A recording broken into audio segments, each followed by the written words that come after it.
the opening scene, we learn that a havoc has spread across the globe, and the scientists term it as a solar crisis. As the sun becomes an expanding red giant, it threatens to engulf the Earth within 100 years. To avert this catastrophe, the United Nations, now known as the United Earth Government, or the UEG, introduces the Moving Mountain Project. The primary goal of this project is to build 10,000 massive nuclear fusion engines that can propel the Earth out of the solar system towards another habitable star system. Despite the project's noble intent, it is completely idiotic, and its high operational costs and excessive resource consumption cause riots and protests from people who don't care about tragedy that isn't happening yet. The protests get even more intense when the UEG shuts down and bans the Digital Life Project, or the DLP, one that proposes continuing human civilization through digital immortality by developing mind-uploading technologies. In retaliation, the well-armed DLP constantly hacks and throws terrorist attacks at the UEG. At one point, the UEG notices the people are losing faith in their project and considers stopping it. However, a Chinese ambassador named Zhou Zheji convinces everyone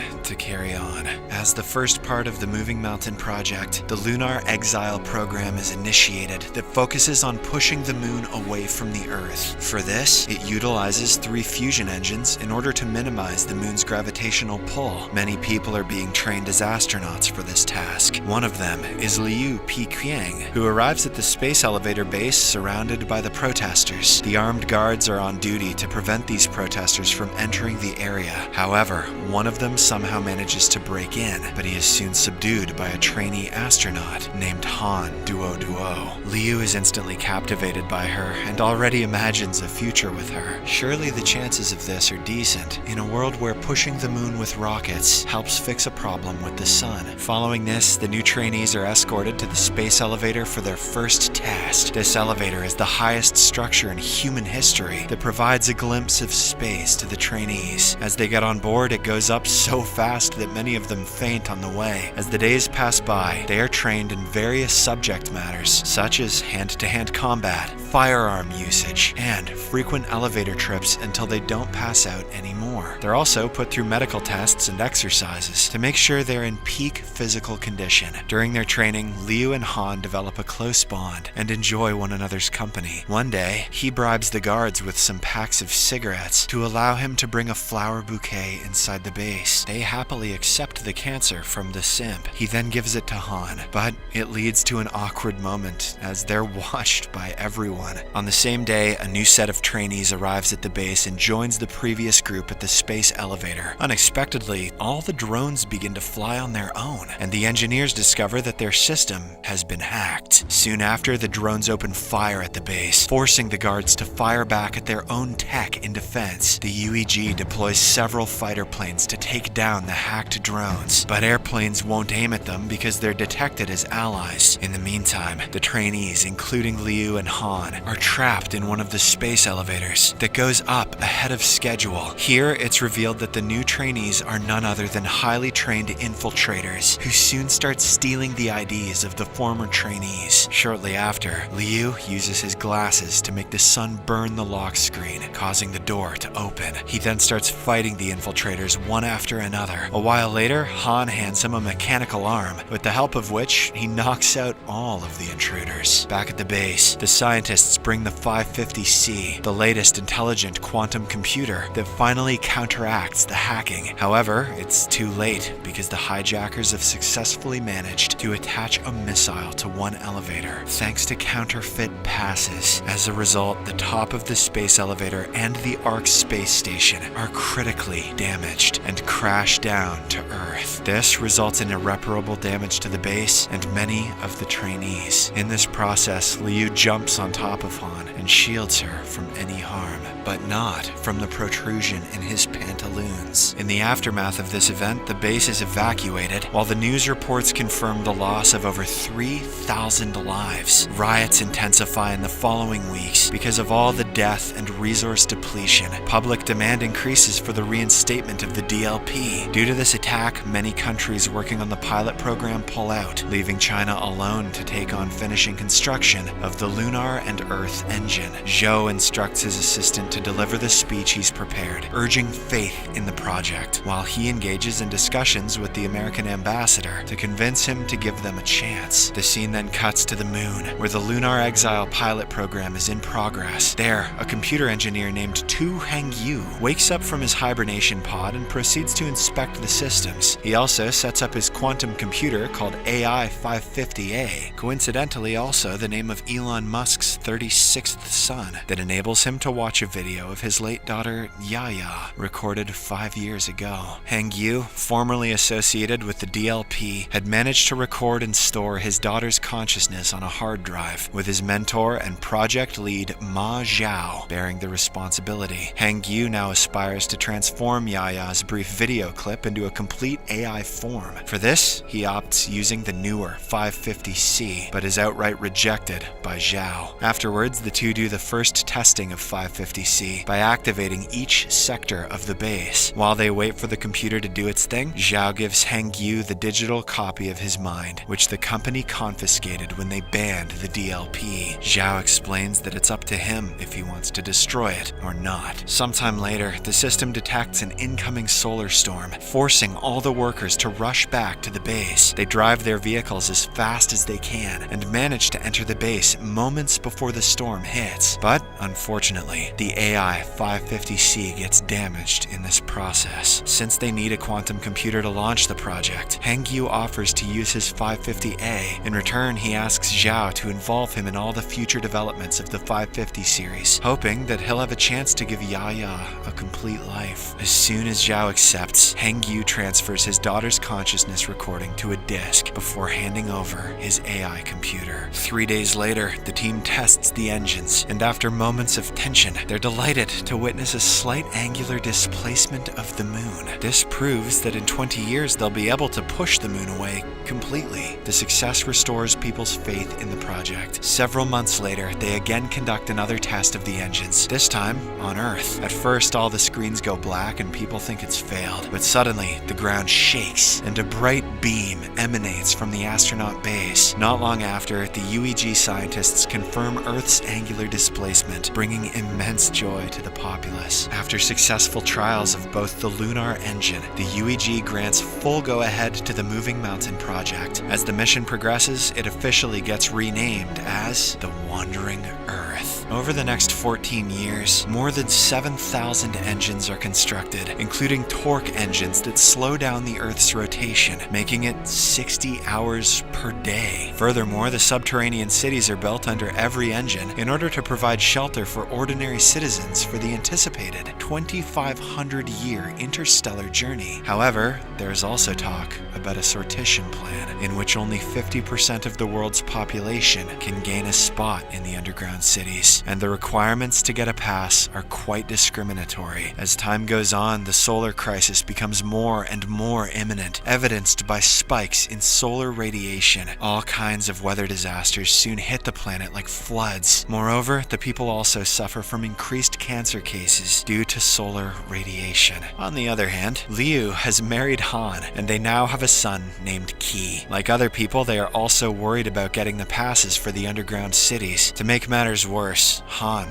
has been diagnosed with cancer. In the meantime, Hengyu never stops working on Yaya's AI form, while also helping with the development of the newest and most advanced 550 series iteration called 550W, otherwise known as the common light bulb. One day, Liu, who has now secured the rank of Major, is summoned for an interview to determine his eligibility for a pass. The interview is conducted by an offline AI-equipped 550W, who acknowledges Liu's impressive skills, but suggests insists he stay on Earth to care for his family. Despite this, Liu makes a tough decision to accept the pass because it's the only way to take his son to the subterranean cities through preferential policy. The scientists in charge of the project are watching the interview from the other room, and Liu's affection towards his son reminds Hangyu of his daughter. The AI also suggests that it's better not to fight for the pass for Liu's wife, predicting her passing in 83 days. Unfortunately, this infuriates Liu, and he ends up yelling at the scientists, resulting in him failing the test outright. Later on, he spends time with Han, who is now hospitalized. As they converse, Han expresses her wish to see her hometown one last time. Hearing this, Liu arranges for a jet plane from a fellow comrade and takes her to her hometown. After a while of joyful flight, they land in Shanghai, which is now turned into a frozen wasteland. That night, while gazing at the stars, Han says that when the time comes, she wants to die with dignity and not with a bunch of wires and pipes connected to her. Meanwhile, at the base, Hangyu, having been influenced by Liu Pikang's outburst, decides to upload Yaya's recorded consciousness into the 550W supercomputer. As a result, Yaya finally starts conversing with him. Daddy, I can see your incognito search history. Breaking him down into tears. However, right after the upload, the lunar engines experience an overload, resulting in an explosion that propels the moon on a collision course with Earth. The guards then use tasers to subdue Hangyu and arrest him for his unlawful acts. Zhu is near the ocean when it happens. As a consequence of the explosion, a tsunami grows in size and hits the land. Recognizing the impending danger, he issues an emergency alert to leaders all over the globe. Liu also gets notified of this emergency and is summoned back to duty. Meanwhile, the UEG uses their 550W supercomputers to avert the danger,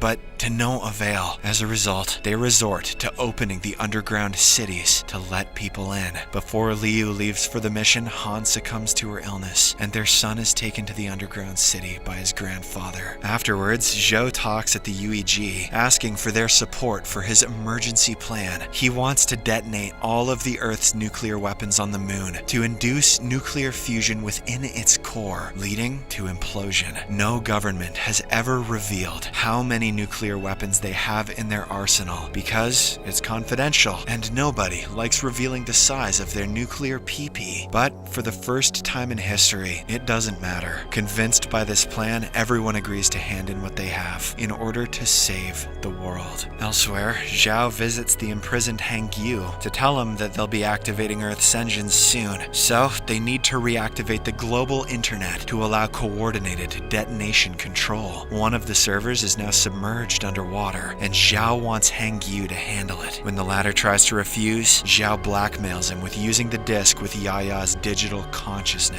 as if he hasn't uploaded a backup by this point. Due to the lunar debris forming an asteroid belt around the moon, the best pilots are chosen to transport the nuclear weapons, including Liu. Simultaneously, 3 teams are dispatched to recover the missing internet servers located in Beijing, Tokyo, and Dulles. Not long after, the chosen pilots leave for the moon, trying their best to dodge the incoming asteroids along their way. Despite their best efforts, some shuttles get hit, causing them to crash. This leads the team to lose 200 warheads, only leaving 180 for detonation. Shortly after, Liu's shuttle also hits an asteroid and crashes on the moon's surface. The survivors immediately search for tape to fix their helmets, to keep up oxygen and bandage any wounds. Following this, they decide to deliver the remaining warheads on foot. Liu, prioritizing his teammates' safety, uses an abandoned lander to send them back to the base, while he stays behind to set up the warheads. Back on Earth, the 3 teams reach the server locations and dive underwater. Using drones and specialized tools, Hangyu's team in Beijing gains access to the server room. There, they immediately start working on the necessary steps to restore the internet. Around this time, lunar debris starts striking Earth, with one directly hitting Beijing's data center, flooding the insides. The shock results in a tangle of thick wires falling on Zhao's leg, trapping him there. He immediately summons Hengyu for help, but a jammed door prevents the latter from entering. At last, Zhao makes a brave move. He passes a password key to Hengyu and instructs him to leave. The debris wreaks havoc, destroying cities worldwide, leading to panic as people rush towards the underground cities. At the UEG, Zhou learns that they can't detonate all the warheads at the same time due to diverse models, some even requiring 712 hours. As a result of this, Zhou is about to lose hope when one of his men comes up with a solution, dispatching more astronauts to the moon to trigger the warheads manually. However, it's a one-way ticket because they would have to sacrifice their lives for the same. Following this, Zhou assembles all of his astronauts and reveals this as the only option. Despite the known life risk, all brave astronauts volunteer to go. At the same time, an older astronaut points out it's their duty to do this and leave the younger ones to take care of the future. With this decision, 300 astronauts over the age of 50 board the shuttles and make their way to the moon. On the moon, Liu completes the warhead setup, but is surprised to see additional arriving astronauts. Sadly, he can't communicate with them due to his damaged communicator. Being a younger astronaut, he is sent back to the Earth via a spacecraft. The UEG confirms that Tokyo and Dulles servers are back online, but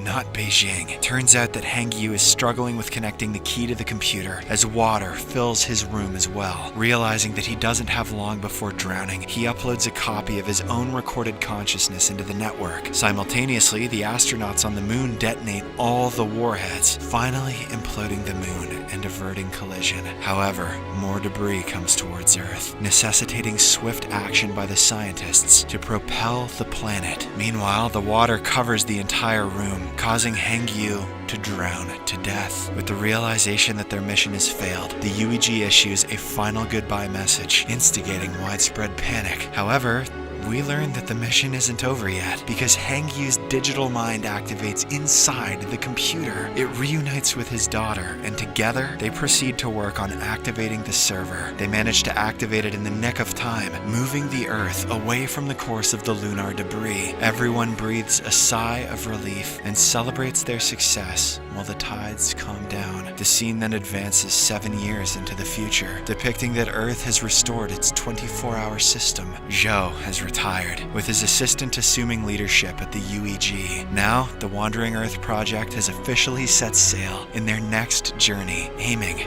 for Jupiter. The plan entails using one final boost from Jupiter to propel Earth permanently out of the solar system for good. A space station is established to review and control the engines, with Liu taking charge. In a mid-credits scene, Hengyu's digital self is addressed by AI-550W, who now goes by the personified name Moss. The now sentient supercomputer discloses its role in destroying the lunar engines and orchestrating numerous hack attacks in the past. Moss also contends that the best way to preserve human civilization is by destroying mankind.